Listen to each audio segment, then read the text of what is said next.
Espero que estén bien, a pesar de todas las cosas que están sucediendo tanto en el mundo como en nuestra iglesia hoy. Todas estas son señales que nos muestran que Cristo está incluso a las puertas. Así que tú y yo debemos prepararnos para estar junto con Cristo en las nubes cuando Él regrese.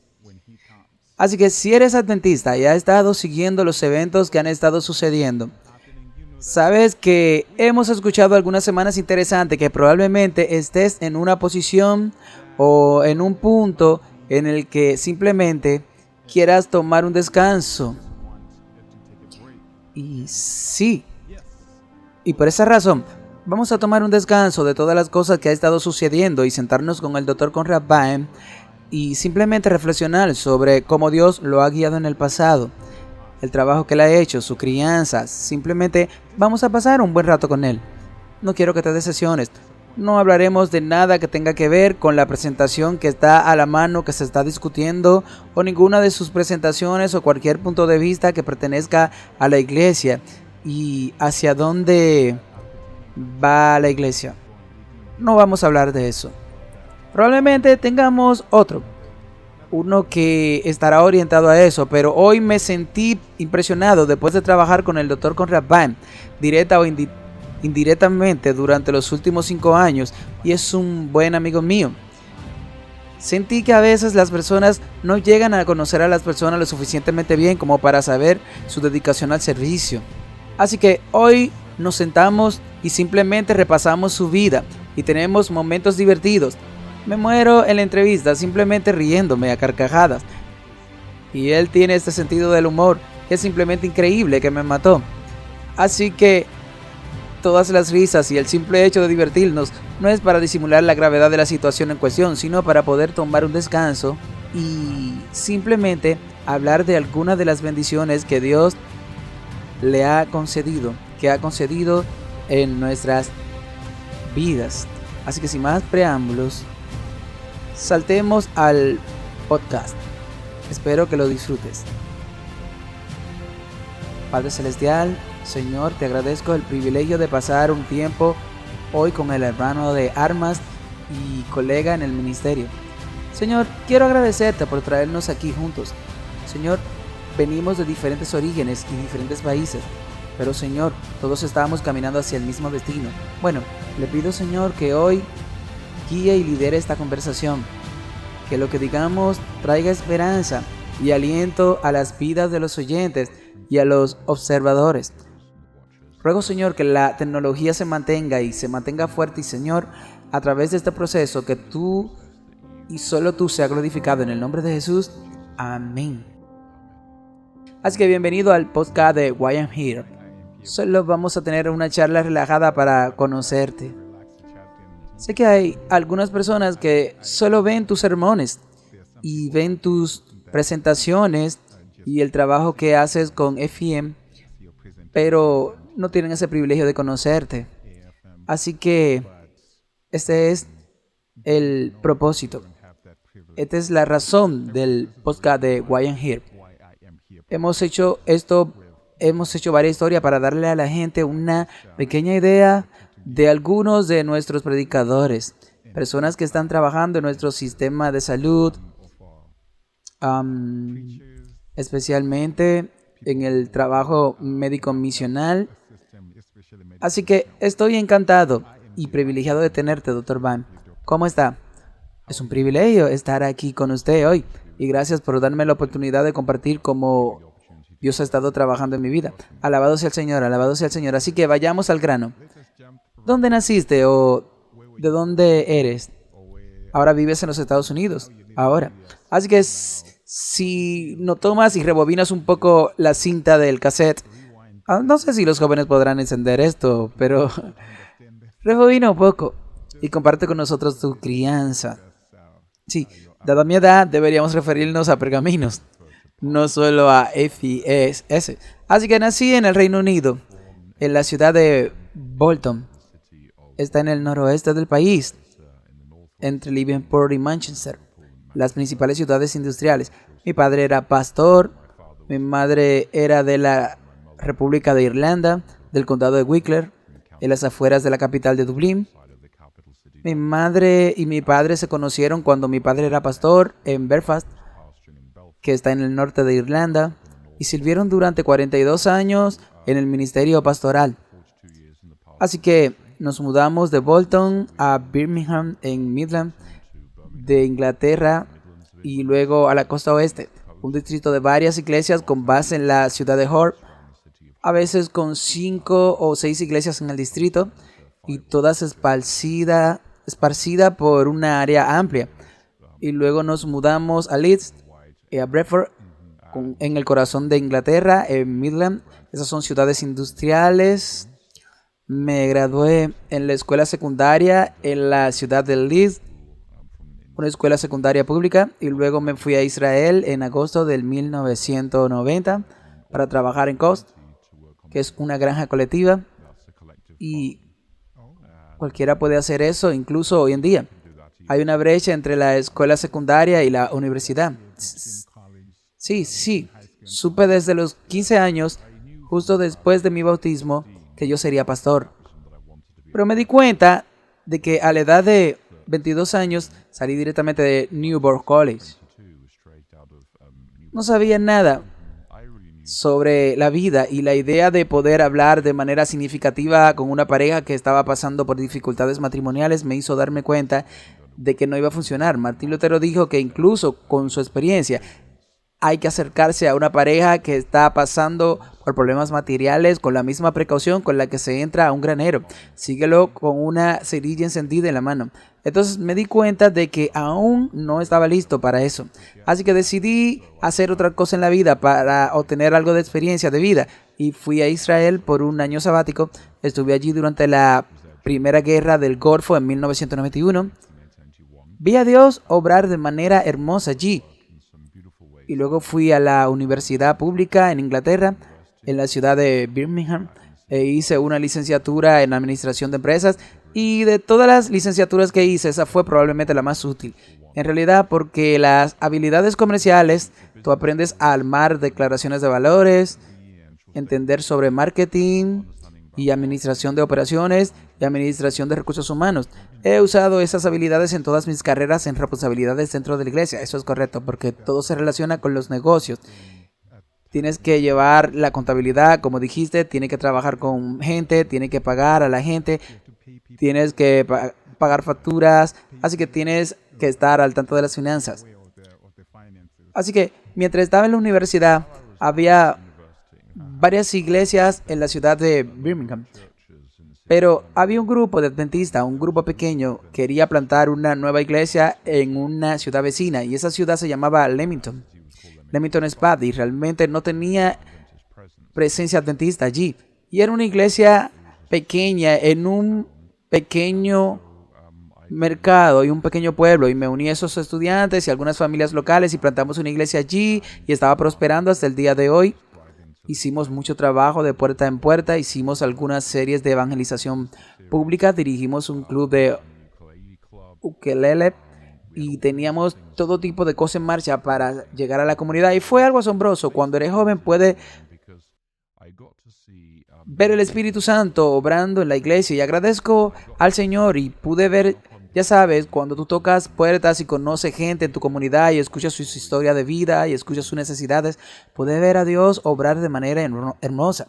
Respuesta a la oración, intervenciones divinas y citas divinas. Sí, definitivamente. Tal vez esto sería un estímulo para nuestros jóvenes. Hice una campaña durante 3 años, así que puedo identificarme con lo que dices cuando vas de puerta en puerta. Y cuando escuchas a alguien decir, oye, de hecho, necesitaba que alguien viniera a mi puerta a darme ánimo, ¿sabes? Te pone la piel de gallina y quiere hacerlo de nuevo mañana. Sí, animaría a cualquier joven, si quiere ver el Espíritu Santo obrar en su vida, que haga evangelismo literario, trabajo de puerta en puerta, participe en la plantación de una iglesia y verá a Dios obrar de manera que lo dejarán boquiabierto a una edad temprana. Eso es cierto, también lo desafiará.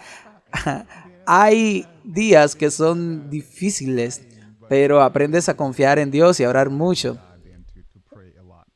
Bueno, sí, quiero decir, solíamos hacerlo cuando era un niño pequeño y crecía con mi padre. Repartíamos volantes para series evangelísticas y en Inglaterra no tienes un buzón fuera de tu casa, tienes una ranura en la puerta y tiene una tapa de talón. Así que levantas la tapa de talón y luego tienes ese folleto de papel y lo tienes que meter con el dedo porque hay una ranura gruesa en el hueco y tienes que forzarlo.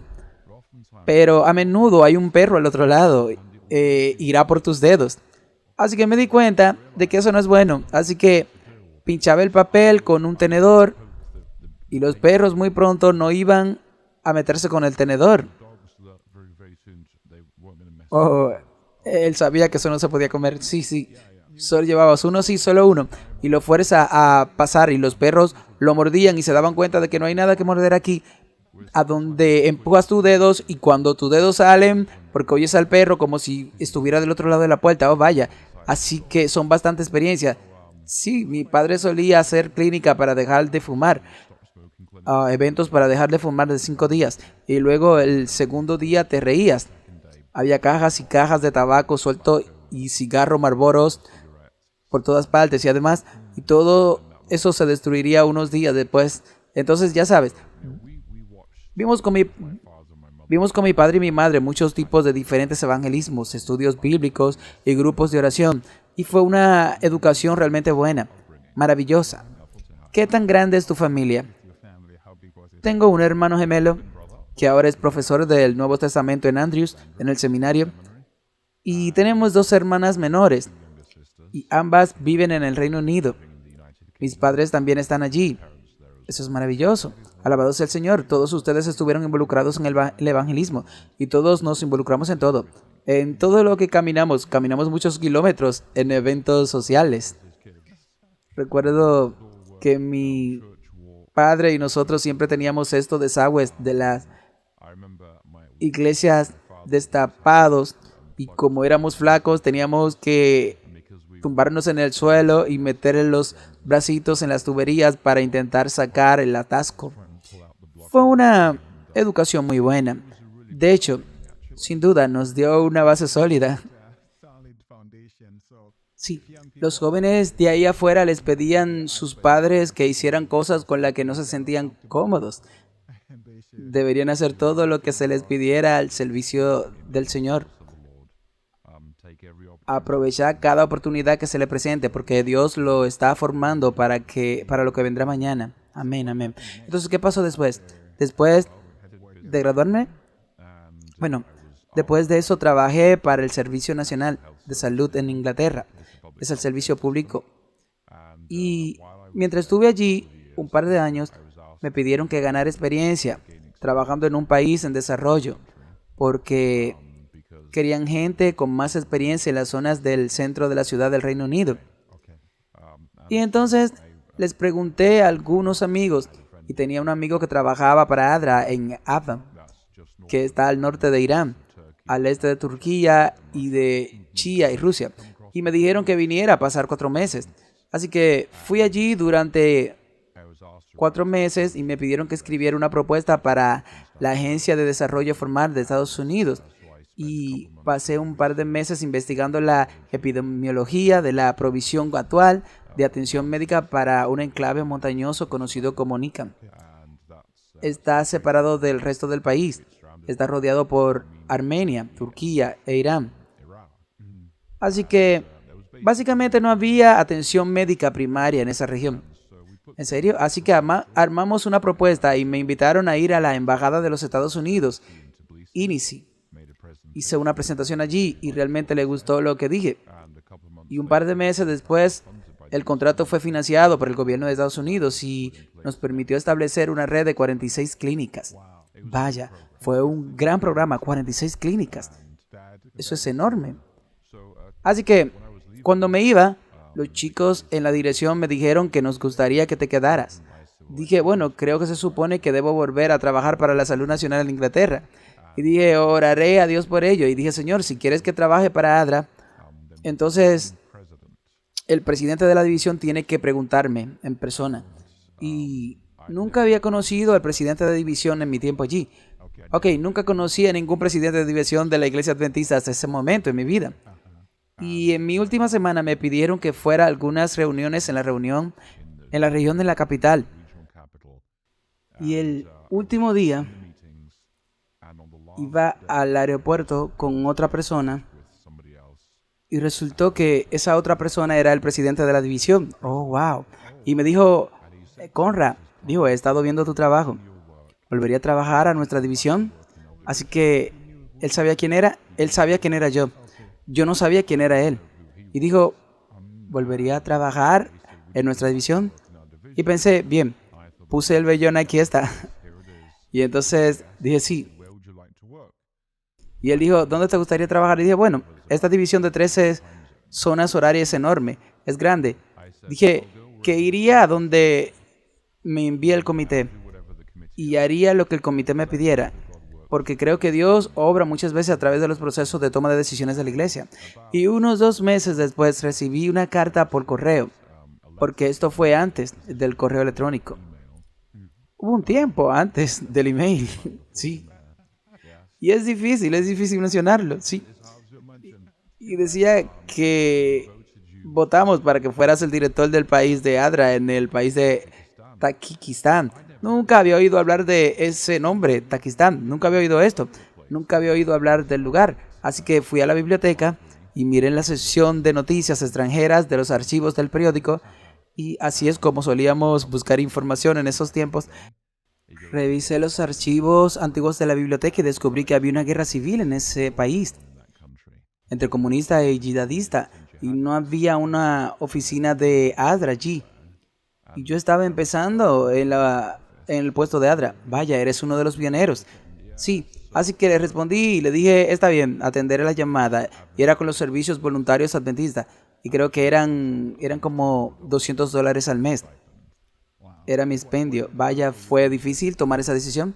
En realidad no, porque ya le había dicho al Señor, si me piden que vaya, iré. Está bien. Así que, si no me piden que vaya, puse todo en las manos de Dios. Y sabes, confía en el Señor, Él te guía. Descubrí que había una guerra civil cuando llegué allí. Me reuní con el director de división en Moscú y me dio $1,500 y una computadora vieja. Una computadora de escritorio con un procesador 486, que en ese momento era de lo más último en tecnología, ahora es antiguo. Y volé a la capital y durante los primeros 2 o 3 días estuve pensando, ¿de dónde salen esos truenos y no veo relámpago y no llueve? ¿Qué pasa? Y entonces pregunté a alguien y le dije, ¿dónde está la lluvia y dónde están los relámpagos? Escucho truenos. Dijo, oh hermano, eso no es trueno, eso es artillería. Eso es barcaza de artillería, lo que estás escuchando. Y hay combates en las otras partes de la ciudad, así que solo estás escuchando artillería. Así que estaba cerca. Oh sí, estaba cerca. Había alrededor de 150 a 200 expatriados viviendo en el centro de la ciudad. Vivían en un par de bloques cuadrados. Había guardias armados allí. Y yo vivía en una casa con una familia en las afueras de la ciudad y un bloque de apartamentos en el 9º piso de un bloque de apartamentos soviético. Iba caminando al trabajo todos los días y era un poco aterrador a veces. ¿Sabes? Definitivamente había muchos asesinatos. Había muchas limpiezas étnicas sucediendo. Podías ver los combates desde la azotea los fines de semana. Y la gente estaba siendo secuestrada, los expatriados estaban siendo perseguidos y asesinados por diferentes grupos armados que querían aumentar su perfil público y ganar un papel más importante en el proceso de paz. Así que los expatriados estaban siendo perseguidos como conejos y varios de ellos fueron asesinados o volaron por los aires mientras yo estaba allí. Así que todos se conectaron a través de radios de onda corta. Había protocolos de seguridad muy estrictos. En un momento dado, había un señor de la guerra yihadista que quería matarme. Me quedé con un miembro de la iglesia en un apartamento soviético de una habitación durante 3 meses. No me acerqué a mi oficina. Me quedé allí con él. Y él traía con cuidado un poco de pan extra de vez en cuando. Básicamente vivimos de pan blanco redondo y ensalada durante 3 meses.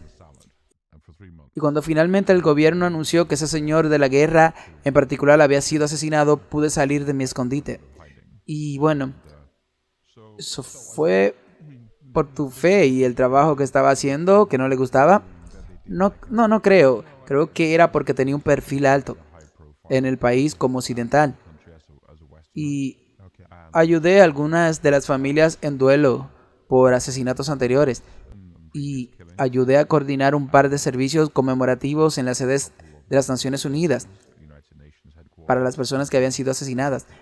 Y así que había logrado algún tipo de perfil en el país, me convertí en un objetivo. Y fue una serie trágica de eventos allí. Había mucho sufrimiento, mucha pobreza y había mucha violencia. Y llevamos convoyes de alimentos cada semana por todo el país con suministro de alimentos de las Naciones Unidas a comunidades marginadas. Y literalmente nunca sabía si regresaría vivo o no ese día, porque iba por la carretera y tiene simplemente a grupos armados cada 5 o 6 millas. Y tienen bolsitas de plásticos llenas de marihuana y heroína de Afganistán, que está justo al sur de la frontera, y se la ponen debajo de la lengua. Y entonces esos adolescentes están drogados con marihuanas o heroína, disparando al aire. Te disparan a los neumáticos. Fue algo estresante, sí, es muy triste. Pusiste tu vida en manos de Dios por completo en esas situaciones. Sí, quiero decir, cada vez que salías a la carretera, nunca sabías si podías regresar con vida ese día. Y era tan simple como eso. ¿Te casaste ahí entonces? Oh, no, afortunadamente no. Pero, ¿sabes? Cuando estás en momentos de estrés extremos, siempre he encontrado útil simplemente alabar a Dios. Porque cuando alabas, cuando eliges alabar a Dios en momentos de estrés, te saca de esa situación estresante y te lleva a los atrios de alabanzas de arriba. Así que me cantaba canciones desde el jardín de infante como ancho, ancho como el océano, alto como los cielos, profundo como el mar. Es el amor de mi Salvador, incluso Jesús me ama, esto lo sé. Y sirvo a un Salvador resucitado y Él camina conmigo y habla conmigo. El camino angosto de la larga vida. Así que me cantaba himnos a mí mismo en el camino y eso era como simplemente me daba confianza.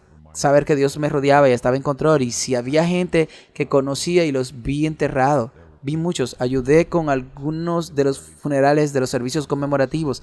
Asistí a muchos TRS, como se llamaban. El TRS es como si estuviera despierto en idioma ruso y te sentirías alrededor de algunas personas bebiendo té o vodka y simplemente conmemorando a alguien cuya vida se ha cortado. Pensaban que la vida era muy barata. Sí. ¿Cuánto tiempo dijiste que fue?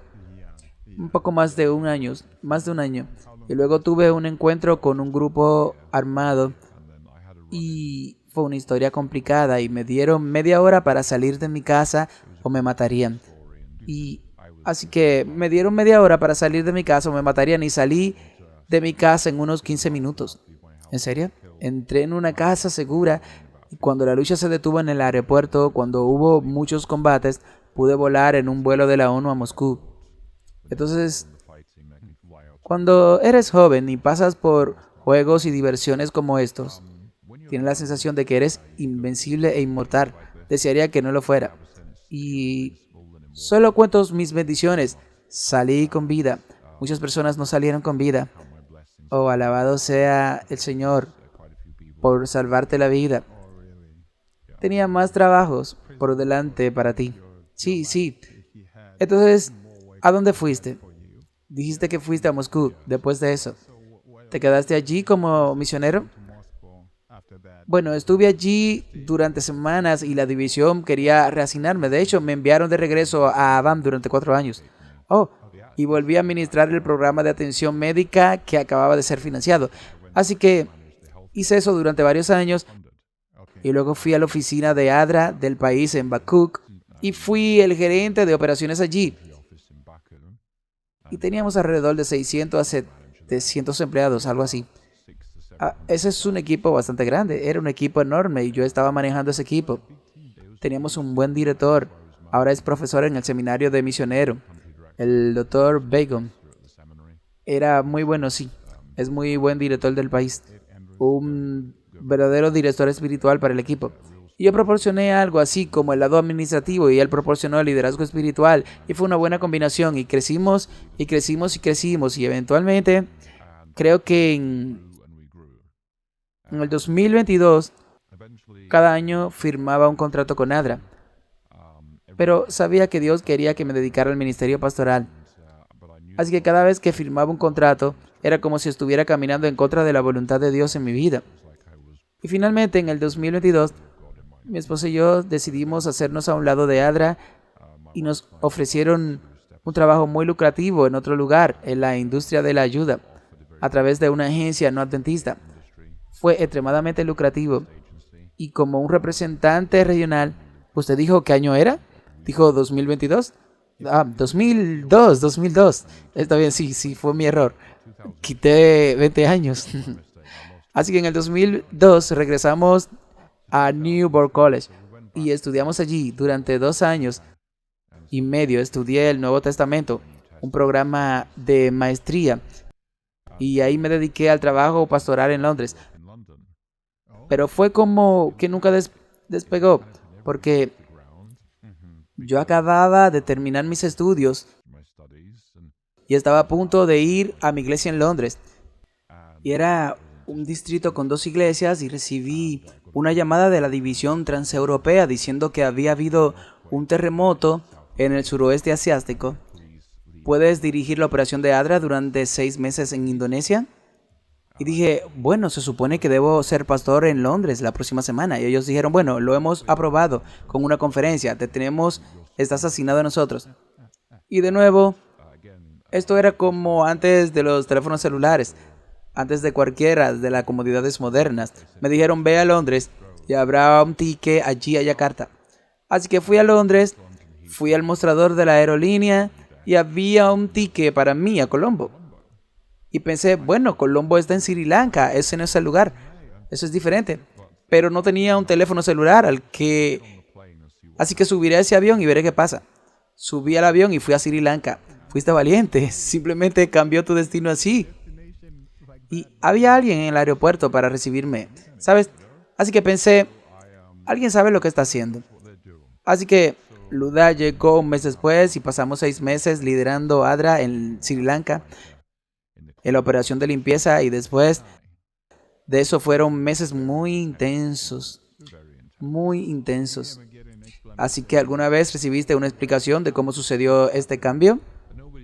Nadie me lo explicó, pero la división simplemente dijo que nos gustaría que nos quedáramos en Sri Lanka, por favor. Así que me quedé allí y fueron meses muy intensos lo que tuvimos con ADRA allí. El mundo realmente respondió a las víctimas del tsunami de manera increíble.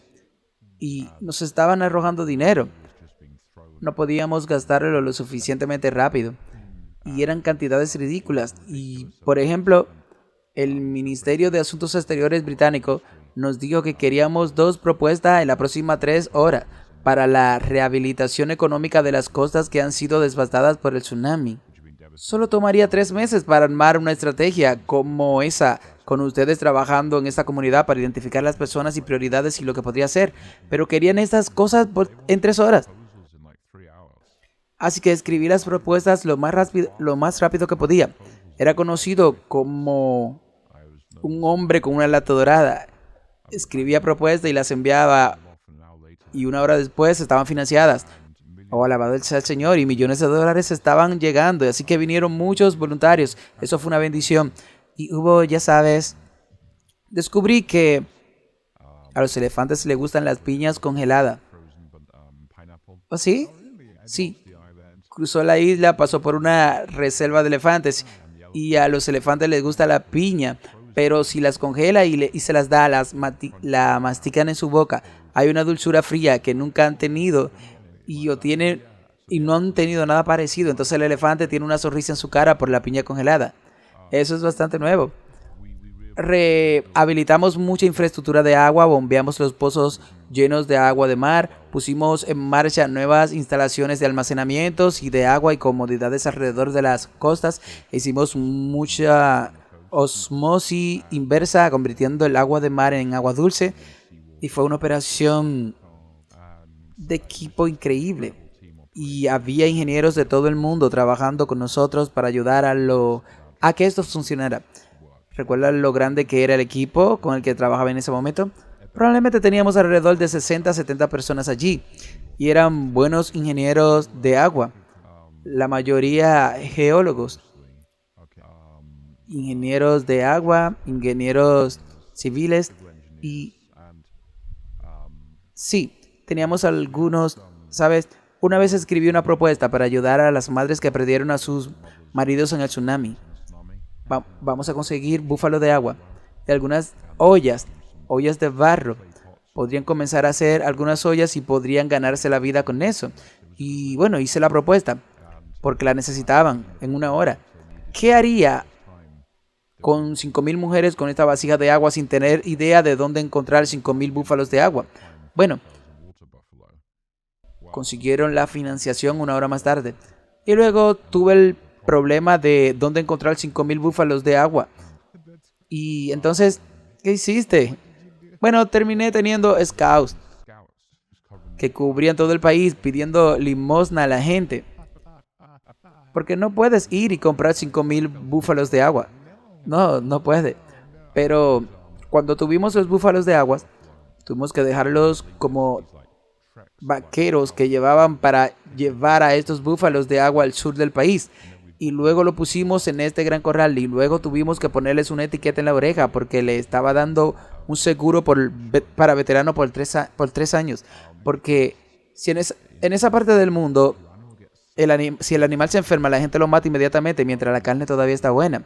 Pero si les da cobertura veterinaria, entonces se quedarán con el animal y permitirán que el veterinario lo trate y lo ayude a recuperar si el animal sigue siendo un activo económico.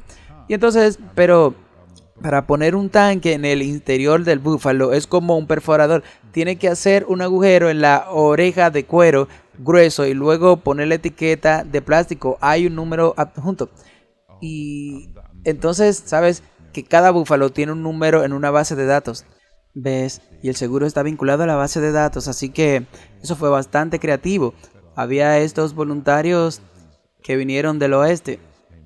Ya sabes, tenían zapatos de tacón muy altos, con uñas largas, y entraron a la oficina y dijeron, ¿podemos ayudar?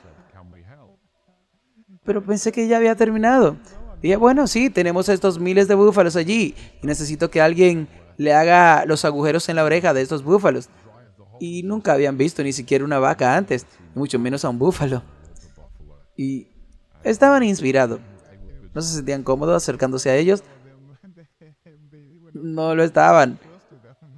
Y entonces encontramos un árbol que estaba partido por la mitad en la parte superior y nosotros guiábamos el agua y metíamos la cabeza a través del árbol, a través de la división y luego atábamos la cabeza porque realmente reaccionaban. No les gustaba que le perforaran la oreja y los voluntarios tomaban el cuero y lo colgaban en la oreja y el búfalo de agua protestaba con bastante violencia. Puedo imaginarlo, porque nadie quiere sentir dolor. Pero era agradable ver cuando las madres que perdieron a sus maridos consiguieron sus búfalos de agua y con él las ollas de barro. Y sabía que ahora podían sobrevivir. Podían hacerlo sin venderse en las calles. Podían sobrevivir y criar a sus hijos con los ingresos de la leche y los kurdos. Y veía el deleite en sus caras al conseguir un búfalo de agua. Fue algo hermoso. Eso es precioso. Así que realmente disfruté los años con Nadra. Y después de eso pasamos tal vez un total de 10 años con Nadra. Los últimos 3 o 4 lo que estuve estudiando en Newport, diferentes países o en Sri Lanka. No, muchos países. Estaba solucionando problemas en muchos países para ello, en todo el mundo. Entonces iba y escribí una propuesta o necesitaban cerrar o algo o había un conflicto en curso. Recibí una llamada de ADRA en el Reino Unido y me dijeron, puedes ir a este país por 3 o 4 semanas, este es tu trabajo. Así que pude ver mucho del mundo haciendo eso. Tengo curiosidad, ¿todavía recuerdo alguno de esos países? Sí, y solo para enumerarlo. Bueno, estuve en Haití por un tiempo, estuve en Perú, estuve en Tailandia, estuve en la India, estuve en Nepal, estuve en Sudán del Sur, estuve en Eritrea, en Etiopía, en Kenia, Uganda, Indonesia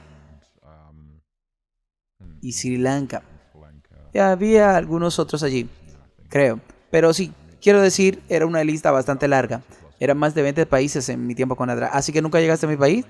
¿Nunca llegaste a Zimbabue? Me duele. Bueno, la razón es que cuando dejaste el país, allí no hubo más desastres en tu país. Oh, ya veo, estoy agradecido. Estoy agradecido de eso. Pero nunca llegué a Zimbabue, Zambia, Botswana y Sudáfrica. Sí, pero probablemente lo hará más tarde. Bueno, sí, más tarde en la vida. Así que después de estos diferentes países con lo que trabajaste, y luego comenzaste a establecerte en un país, ¿o dónde fue la transición allí? Bueno, luego regresamos a pastorear en Londres. ¿Oh, regresaste a pastorear? Sí, a tiempo completo. Aproximadamente un año. Después de eso pedimos servir en la Unión del Medio Oriente como secretario y tesorero, y eso estaba basado en Chipre. Luego nos mudamos a la oficina en Beirut por ese momento. Ok, está bien, antes de que fuera más lejos. Solo quiero saber de ti. ¿Fue fácil para ti hacer la transición del trabajo con Nadra para volver al ministerio por tiempo completo? ¿Extrañaba las aventuras? No. Porque en la ayuda del mundo siempre hay desastre. Si está en ese tipo de industria, ve a las mismas personas, desastres tras desastres en muchas agencias. Y algunas personas son adictas a la adrenalina y simplemente ellos van. Si está en un equipo de ayuda de emergencia para una ONG internacional, vas y pasas 3 meses aquí en un desastre, luego 3 meses en otro desastre, otro 3 meses en otro desastre, y actúas y terminas trabajando 18 horas al día, viviendo de pizza y agua embotellada, y todo eso simplemente es prisa. Y después de un tiempo te agota. Mientras que si trabajas en el lado más desarrollado de estas cosas a largo plazo, los desastres se presentarán, te guste o no. No puedes evitarlo, ya sea una guerra o un colapso social, un tsunami o un terremoto. Si trabajas en una agencia de ayuda, tendrás que enfrentarte a los desastres. Si trabajas en desarrollo, pero si trabajas en una agencia de ayuda de emergencia, básicamente estás flotando alrededor del mundo con adrenalina. Y eso no es saludable para ti a largo plazo, ¿verdad? Entonces estaba listo para ser relevado. Yo estaba muy feliz de ser relevado, de eso, sí, maravilloso. Y yo estaba feliz de ser pastor, porque no hay nada me trae mayor alegría que cuando comparto el evangelio con alguien y las luces se encienden en sus ojos y lo entienden y se dan cuenta del amor de Dios por ello y quieren entregar su vida. Amén. Así que estaba muy feliz pastoreando. Y mis iglesias eran en sus mayorías personas de las islas del Caribe, India Occidentales, como lo llamamos en Inglaterra, y conocí verdaderos héroes de la fe. La gente ha pasado por una inmensa cantidad de sufrimiento en sus vidas, por una variedad de razones, y eran simplemente, madres en Israel, y algunos verdaderos gigantes espirituales en esas iglesias. Así que tuve la bendición de servir como su pastor. Fue mi privilegio servirlo como pastor. Amén, alabado sea el Señor. Y por supuesto tenías tus propias experiencias que podías compartir con ellos, ya que venía de las líneas del frente, sí. Ahora, había diferentes culturas. Ya sabes, si vas a una iglesia blanca, una mejor frase, por así decirlo, normalmente terminan a las 12 o a las 2:30, ¿verdad? Y luego si vas a esa iglesia del Caribe, empezamos como a las 8 de la mañana, un tiempo de oración y luego 3 sermones, un par de sermones en 1 hora, trabajo puerta a puerta, programa, un poco de asesoramiento matrimonial de emergencia y víspera vespertina, y luego una reunión social a las 10 de la noche termina. Y es agotador, a las 10 de la noche. Sí, wow. Iba a decir que puedo identificarme, pero en casa no íbamos tan lejos. Bueno, creo que lo que pasaba era que había mucho racismo en la sociedad británica. Para muchos de nuestros miembros, la iglesia era un lugar de refugio cultural entre semana. Era donde podías hablar inglés usando un cierto acento para no ser ridiculizado por ello. Podías tener comida con las que estaba familiarizado. Había bromas de ida y vuelta y Había mucho tipo de terapia, había mucha gente expresando el dolor que sentía en esa sociedad. Y había gente que era increíblemente talentosa.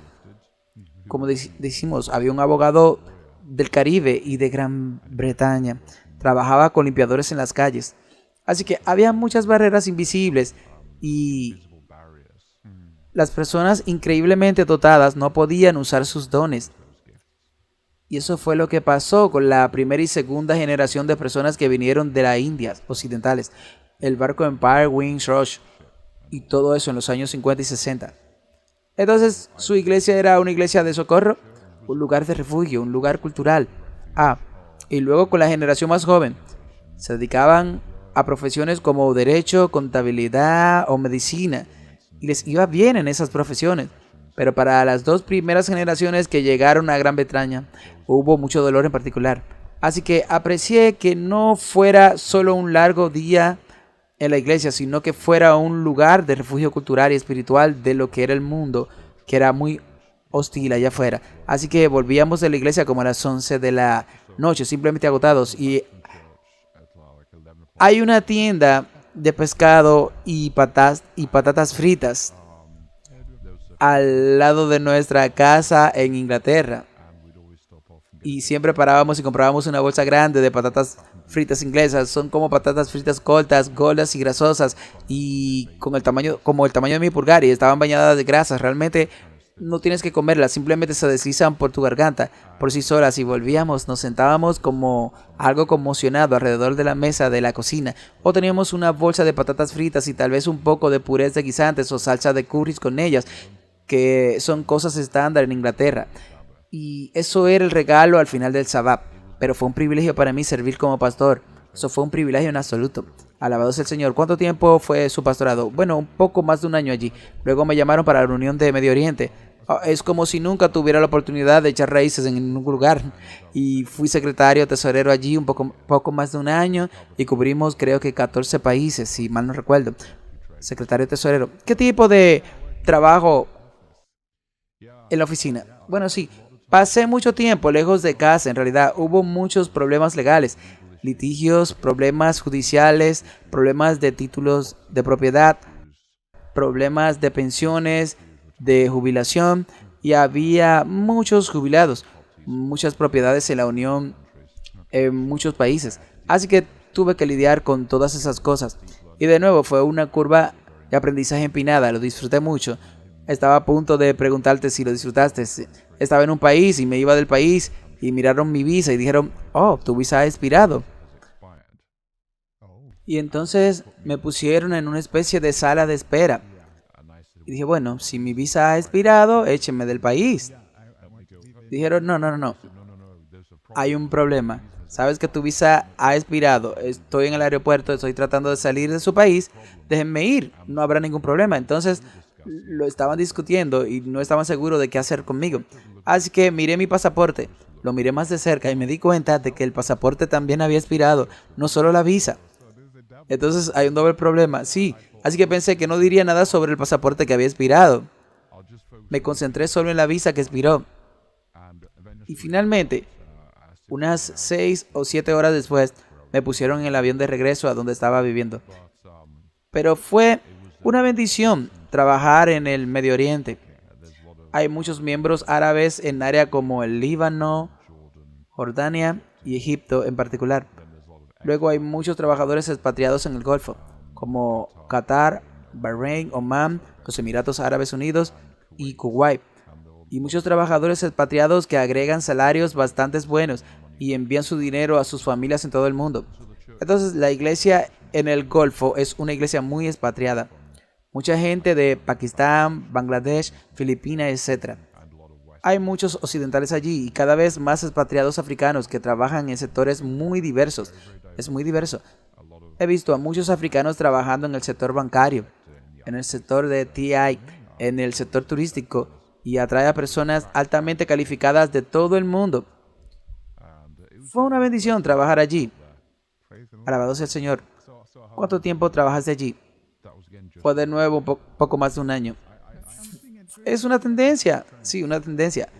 Bueno, muchas veces empiezo algo que la iglesia dice que le gustaría que fuera a otro lugar, y no por razones negativas, sino por razones positivas, sí.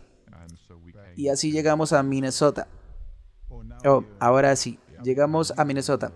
Ofrecimos trabajo cuando la situación se deterioró en la Unión del Medio Oriente. Y debido a las circunstancias y los cambios y lo que estaba sucediendo, tuvimos que irnos. Entonces ofrecimos trabajo en Minnesota. Y nunca pensamos en venir a Estados Unidos. Ese no fue nuestro plan de vida. Íbamos a regresar al pastorado en Inglaterra en algún momento. Y estábamos felices de hacerlo. Pero nos había visitado antes. Entraba y salía. Solo cuando tenía 10 años. Estados Unidos era realmente un país extraño.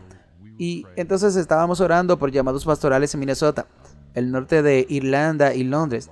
Y estábamos orando y ayunando por un par de semanas. Dijimos, Señor, necesitamos que nos diga dónde ir. Y luego recibimos una llamada de las Islas Británicas que habían cerrado por varias razones. Dijeron que otras personas los habían tomado y los presupuestos habían cambiado. El único llamado que quedaba era el de Minnesota. Así que tomamos ese llamado y nos mudamos a Minnesota y estuvimos ahí durante 4 años pastoreando en la Minnesota rural. Y de nuevo, esa fue una curva de aprendizaje. Sí, y viene de un país diferente, de diferente cultura. Yo estaba pensé que los ingleses y los americanos tendríamos algo en común.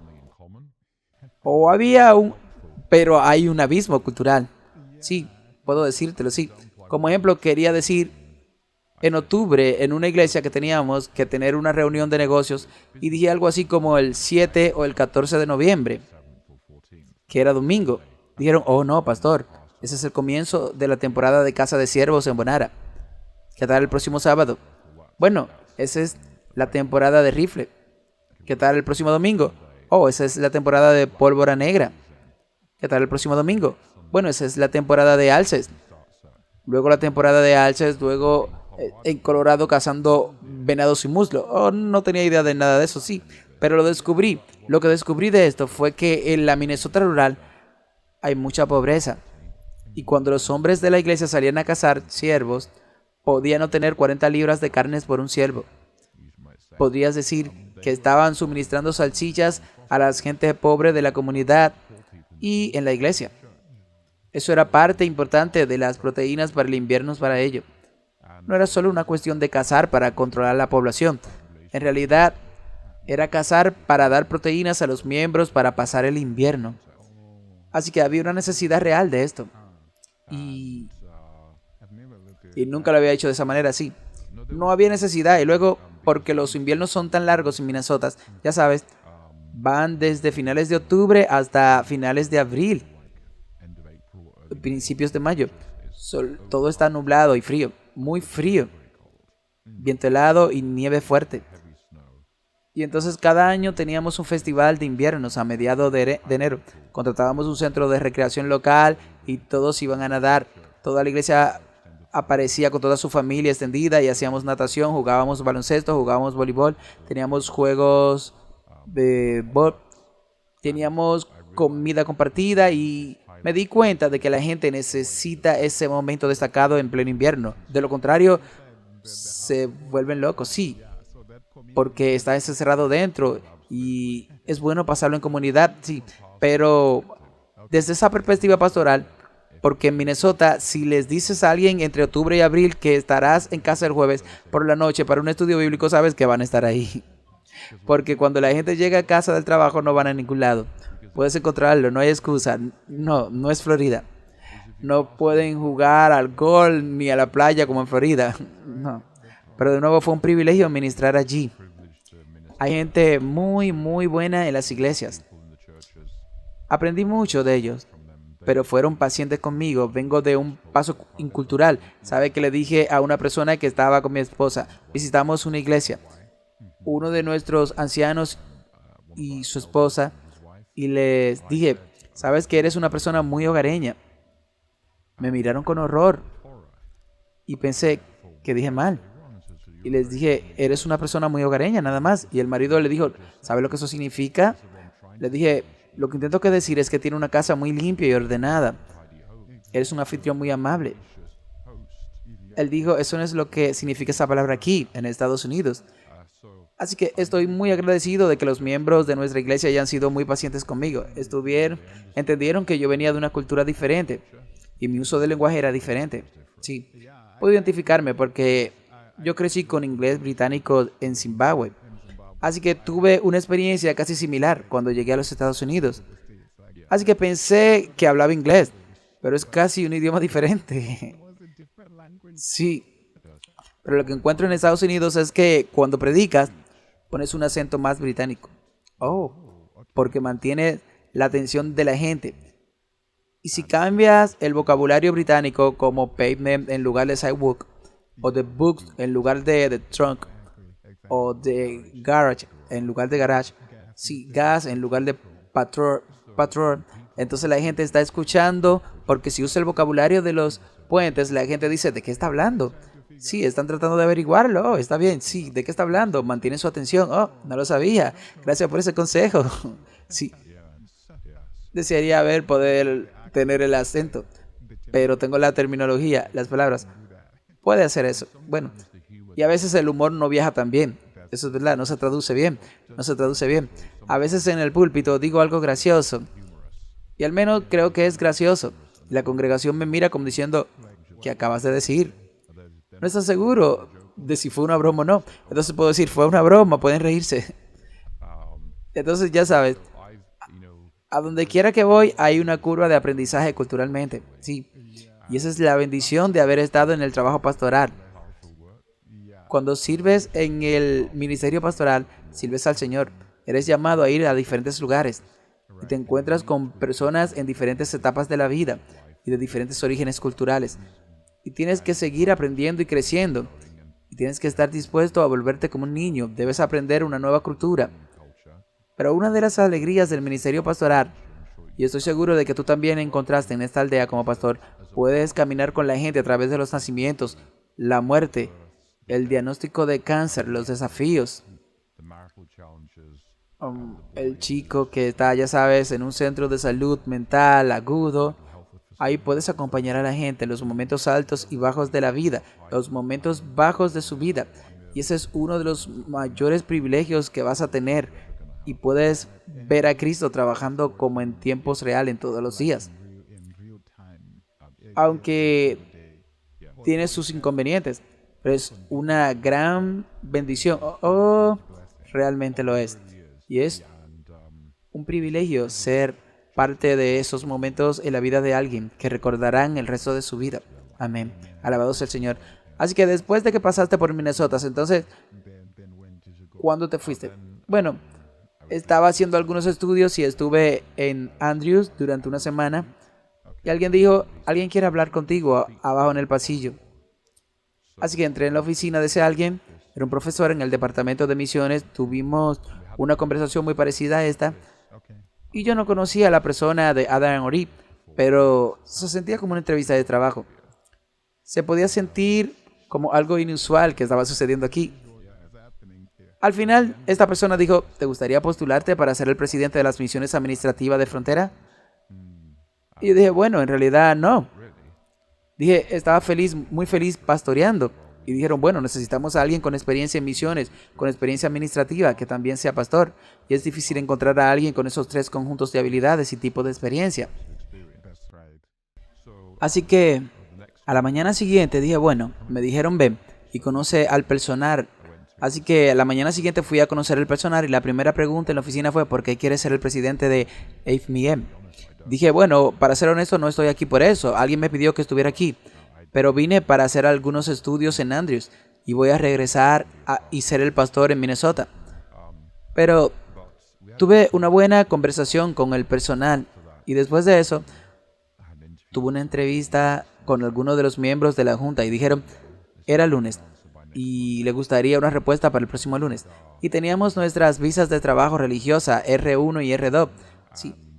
Y no puedes simplemente cambiarte a otro empleador de habitación cuando tienes una visa de trabajador religioso. Así que la única forma en que podía cambiarme a AFMM era si teníamos una tarjeta verde. Y la habíamos solicitado juntos antes de llegar a Estados Unidos y 4 años después nada había pasado.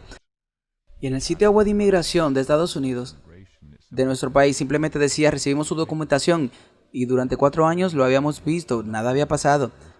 Y ya nos estábamos preparando para salir de Estados Unidos porque lleva alrededor de 18 años en el proceso para cambiar de trabajador religioso residente a permanente con tarjeta verde.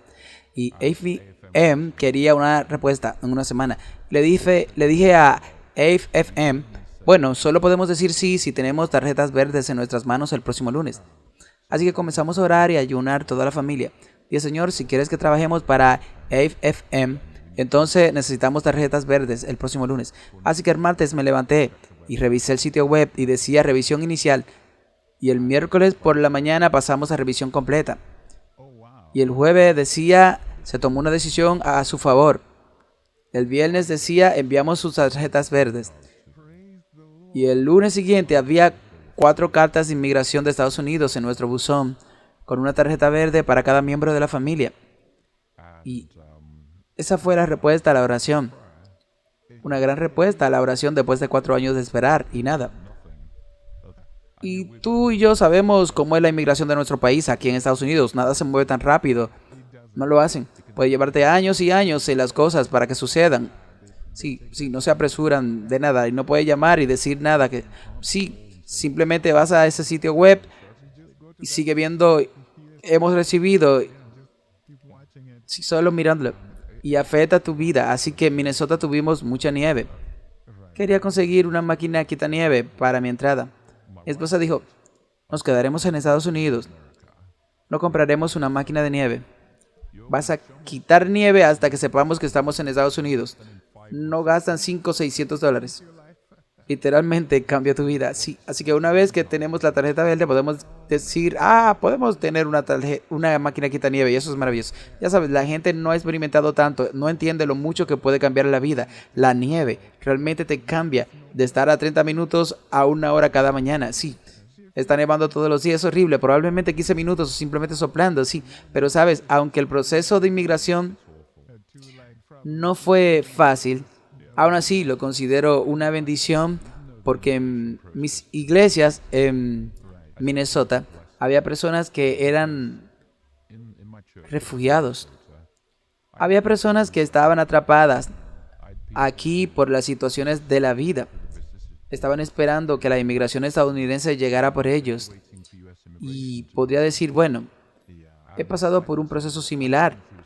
Sé cómo se siente la incertidumbre. Y cuando tienes ese nivel de incertidumbre, no sabes si te vas a quedar o vas a tomar decisiones diferentes a las que no saben que se quedarán aquí. Y así que podría ser mejor, podría ser un poquito mejor siendo pastor para muchos de mis miembros que estaban pasando un proceso de inmigración y tuvieron dificultades con la inmigración estadounidense, así que si nunca lo hubiera pasado. Sí, así que todas las cosas obran para bien. Esa experiencia Dios permitió que pase por ellas para que puedas ayudar. Sí, absolutamente. Sabes que me rompí la pierna hace unos años y ahora puedo empatizar con las personas que se han roto las piernas. Sí. Y entonces, cuando pasas por estas dificultades de la vida, siempre me pregunto, bueno, Dios me está preparando para ministrar a alguien que tiene el mismo problema o que lo tendrá un día. Eso es muy cierto. Y lo vimos con José cuando le dijo a sus hermanos, esto fue porque Dios quería que yo fuera delante de ustedes y muchas personas vivan. Sí, lo pensaron mal, pero Dios lo pensó para bien. Sí, así es. Entonces, te moviste a AFM. Sí, eso fue en el 2011. Ha pasado 13 años con AFM. 13 años. Han sido una bendición increíble. Ok, estoy viendo un cambio ahora. Estás empezando a quedarte más y más tiempo. Te quedaste 4 años en Minnesota y ahora llevas 13 años. 13 años en Spring. Y sí, ya no es un año y medio. Y no. ¿Sabes? Hay un tiempo para todo en la vida. Y si estás en una posición de liderazgo, debes quedarte para brindar estabilidad. Debes poder presentar una visión, luego implementar una visión. Lleva tiempo. Y tienes que dar tiempo para los frutos de tu ministerio, que se hagan evidentes. Entonces, el tiempo es un regalo del Señor y tenemos que hacer un buen uso del tiempo que tenemos. Y entonces, solo quiero saber que sea lo que sea que esté haciendo, estoy donde Dios quiere que esté. Y Dios nos lo dejó muy claro cuando nos trajo a AFM. Pero no me aferro al título como presidente como si mi vida dependiera de ello. Prefiero estar donde Dios quiere que esté, independientemente del título del trabajo, que tener un título de presidente en cualquier cosa. Y entonces, en el momento en que el Señor diga, Conrad, es hora de seguir adelante, estaré feliz de seguir adelante. Amo lo que hacemos. Quiero decir, es un trabajo increíble que tengo. Puedo ver el Espíritu Santo trabajando conmigo todos los días, pero cuando Dios diga, es hora de irte, es hora de irme. Y habrá preparado a alguien más para reemplazarme. Y lo que he hecho con FBM simplemente será la preparación para el siguiente capítulo de la vida y el ministerio. Así que no creo que valga la pena aferrarse a ningún trabajo por el solo bien de la carrera. Que donde quiera estar sea donde Dios quiere que estés. Creo que en Patriarcas y Profetas es donde ella dijo que el mejor lugar para Abraham era donde Dios quería que estuviera. Absolutamente sí. Y si está donde Dios quiere que esté, entonces Dios está contigo. ¿Quién puede estar en tu contra? Eso es muy cierto. Fueron algunas experiencias con FBN en esos 13 años. ¿Cómo fueron? Bueno, sé que no tenemos mucho tiempo para cubrirlas todas, pero solo algunas. Abrimos oficinas de reclutamiento en Rumania para la Unión Europea, Sudáfrica para África y Brasil para América Latina.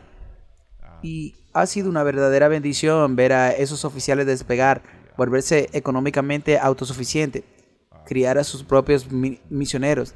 Y son nuevos conductos para que los nuevos misioneros ingresen a la ventana de la misión. Ha sido un verdadero privilegio ser parte de ese proceso. Comenzamos como otros proyectos, como el proyecto Dream o el programa de Deliverance Ministry, que ahora son únicos en el mundo adventista. No hay nada como ellos en ningún lugar de la iglesia. Y ellos se juntan en una necesidad, pero han hecho avanzar la conversión en el mundo adventista más amplio. Así que, por ejemplo, el Instituto Libre en Cristo produjimos un manual sobre el Ministerio de Liberación en el 2018. Ahora estamos haciendo un manual actualizado con capítulos específicos sobre ministrar entre animistas, budistas, hindúes, musulmanes y seculares. Y también un capítulo en particular, porque es una necesidad aquí en Occidente, sobre ministrar a las personas que son víctimas de abuso sexual o que han participado en un comportamiento sexual provocado, porque esa es una puerta importante para la demonización. Y por eso miro hacia atrás con cierta alegría de poder haber sido parte de un equipo que armó estos programas que son una bendición para las personas. Están haciendo cosas que no se hacen en ningún otro lugar del mundo adventista. Alabado sea el Señor, alabado sea el Señor. Sí, es un trabajo asombroso el que se ha hecho en todo el mundo. Sé que hay más de lo que podrías haber compartido. Hay muchos proyectos en muchos países diferentes. ¿Sabes? En este momento, si no lo sabes, está bien. ¿En cuántos países tienes representación? Aproximadamente en 30 en este momento. Aproximadamente en 13, no, en 30, 30. Oh, sí, eso es mucho. Entonces, la paradoja es que no disfruto particularmente viajar. He estado viajando desde que tenía unos 18 años. Sí. Entonces, ¿cómo haces eso? Siempre estás de viaje. Sí. Se trata de 30 años de viaje casi sin parar alrededor del mundo y en realidad se vuelve muy agotador. Entonces, sueño con tener 2 semanas en casa. Solo tener 2 semanas en casa sin viajar. Sería maravilloso. Y cuando tengo vacaciones de verano con mi esposa, me siento en casa durante 2 semanas. No voy a ningún lado, no conduzco a ningún lado, no vuelvo a cualquier lugar. Me quedo en casa. Yo creo que solo quiero saber que estoy donde Dios quiere que yo esté. Quiero ver cada día el Espíritu Santo obrando en mi vida y a través de mí bendecir a otros. Y sí, eso es pastorear, o si es trabajar la Biblia, o es como evangelista de la literatura o administrador, realmente no me importa. Porque tenemos la eternidad que nos espera. Y esta vida se va en un abrir y cerrar de ojos. Así que haz lo que Dios quiere que hagas ahora. Porque estamos esperando esa vida celestial. Que ojo no ha visto ni oído ha escuchado. Son las cosas que Dios ha preparado para los que aman y confían en Dios. Y está más allá de nuestra imaginación. Eso es maravilloso. Gracias, muchas gracias por compartir Sabes, estaba pensando en mi mente que probablemente necesitamos hacer una segunda parte porque la gente te conoce y tu presentación allá afuera. Así que, como un ministro joven, me gustaría saber cómo es el proceso de oración, de escuchar la palabra de Dios, escuchar lo que Dios quiere que hable y cómo ese proceso antes y después de algunas de las presentaciones que han sido muy vistas y escuchadas en todo el mundo. Pero hoy no podré hacer eso. Hoy solo cubriré lo que Dios ha hecho en tu vida y probablemente podemos hacer otra. Gracias, hermano. Ha sido un privilegio conectarme contigo y que Dios te bendiga en tu ministerio. Sí, tienes las últimas palabras probablemente para cualquiera que esté pensando en involucrarse y trabajar para Dios e ir a misiones. Yo diría esto. Si eres joven y sientes que Dios te llama al ministerio, no pienses que solo hay un camino hacia el ministerio. Cuando Isaías dijo, estoy aquí, mi Señor, envíame a mí, no sabía hacia dónde Dios lo enviaría. Y cuando Dios te llama al ministerio, puedes servir durante 5 años como pastor en un distrito. Luego puedes servir como evangelista de conferencia. Luego se te puede pedir que sea el director de una academia. Luego se te puede pedir que sirvas como misionero transcultural en otra parte del mundo. Puedes involucrarte en el ministerio de los medios y hacer transmisiones en vivo. Lo que Dios busca es un corazón dispuesto. Y cuando ingresas al ministerio, que es un campo tan variado en estos días, Dios te formará y te guiará como sea conveniente, pero todo lo que quiere es que estemos dispuestos. Alabado sea Dios, amén. Eso es muy alentador. ¿Tienes un libro favorito que leas sobre liderazgo o algún libro que te gustaría recomendar? Varios. ¿Puedes hacernos alguno? Realmente muchos libros. Por cada 10 libros que leo, regalo 8. Y me quedo con 2, porque son las joyas. Bueno, creo que es una buena pregunta. Animaría a los jóvenes a leer algo de literatura rusa, como Dobby o Olto, porque exploran temas morales profundos y dilemas morales, como los hermanos Karamazov o el primer círculo del sol Newton. Los hermanos Karamazov es Dobby y Guerra y Paz. También son grandes novelas. Estos son escritos que exploran lo que significa la vida y cómo encontramos a Dios en medio de un mundo caótico. También animaría a los jóvenes a leer algunos de los escritos de la hermana White. Y los que realmente recomendaría son las lecciones sobre el tema de Cristo y el volumen de bendiciones, porque están directamente relacionados con las enseñanzas muy específicas de Jesús y son una lectura devocional muy buena por la mañana. Las lecciones sobre el tema de Cristo son reflexiones sobre las parábolas de Cristo, y por lo tanto recomiendo esos 2 libros. Recomiendo algo de literatura rusa y también recomendaría tanta historia como puedas leer, porque estamos hoy donde estamos en el mundo debido a nuestra historia colectiva. Y para entender por qué las personas están como están hoy y por qué reaccionan de ciertas maneras, es importante entender la historia desde diferentes perspectivas. Entonces, ¿tienes algún libro de historia que puedas leer? Bueno, yo comenzaría leyendo Los 12 Césares. Los 12 Césares del siglo I después de Cristo. Si mira la historia inglesa, miraría la historia de los pueblos de habla inglesa de Winston Churchill, que es una gran historia. También miraría algo de la historia de Medio Oriente y África, porque tienen una visión muy diferente de la historia. Una experiencia muy diferente de la historia.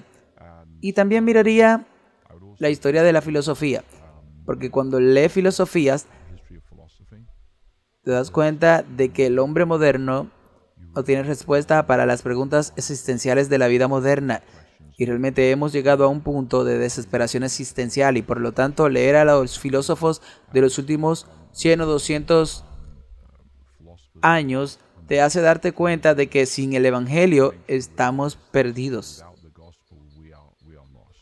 Realmente estamos perdidos.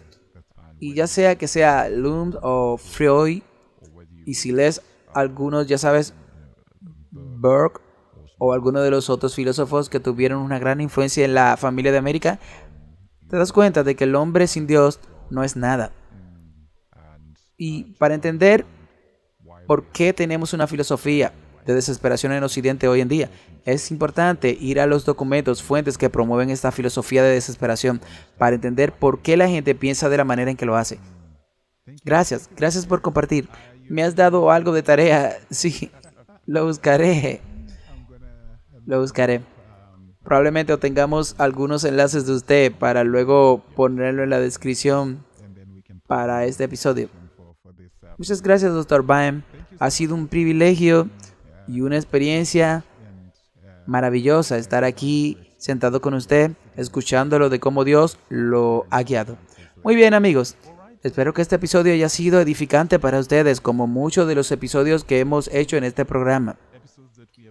Y si conoces a alguien o tú mismo tienes una experiencia que podamos presentar en este programa, háznoslo saber para que podamos hacer exactamente lo que instruimos en la Biblia, por la palabra de nuestro testimonio y por la sangre del Cordero, que venzamos. Así que para mí y el resto del equipo es un adiós por ahora.